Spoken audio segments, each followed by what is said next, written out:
Biz bugün kızlarda kiyindiruge ketdik, uldарды, kızlarda. Zaten bugün biz Kinder aldım, sarıkin. Ay, varmış. Oynayışlarga barar. Şimdi oturun ko'rib alыңызlar. Biz kiyim kiygandan keyin poslesini ko'rsatamiz. Екі жігіттің артыш дотыры. После көресіздер. Давай киім таңдаңдар. Мына. Мен таңдадым ғой. Мен нақтан таңдадым. Таңдашқа.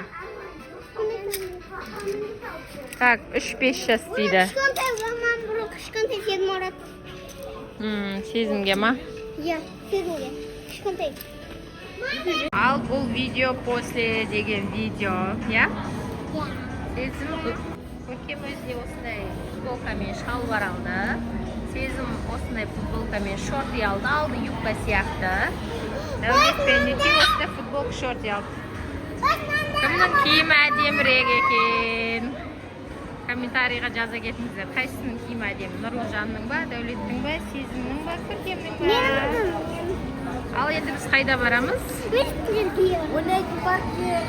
Иә. Мына. Күнке тауынға барамыз, иә? Иә.